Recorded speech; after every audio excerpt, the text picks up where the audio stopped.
La phase de pré-cadrage est une étape essentielle à la conduite d'une évaluation réussie. Sans cette étape, il existe un risque significatif de chercher à évaluer l'atteinte d'objectifs non prévus ou éloignés du sujet, ou encore de répondre de façon trop globale à une question posée. Première étape, le contexte. Avant même de rentrer sur là où les problématiques à évaluer, il convient de rappeler dans quel contexte est née cette évaluation.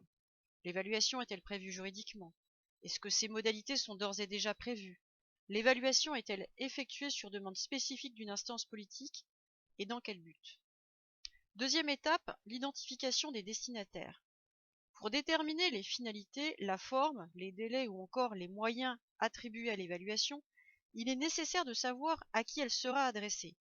Une diffusion à l'ensemble des usagers ne sera pas traitée de la même façon qu'une évaluation limitée à un cercle d'élus.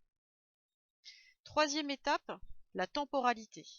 Cette réflexion liminaire implique également de préciser la temporalité de l'exercice qui influera sur les résultats et les conclusions de la démarche.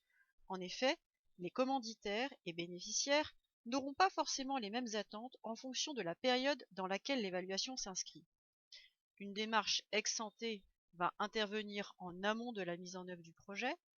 Une démarche in itinéré sera menée tout au long du programme et permettra d'améliorer en continu son fonctionnement.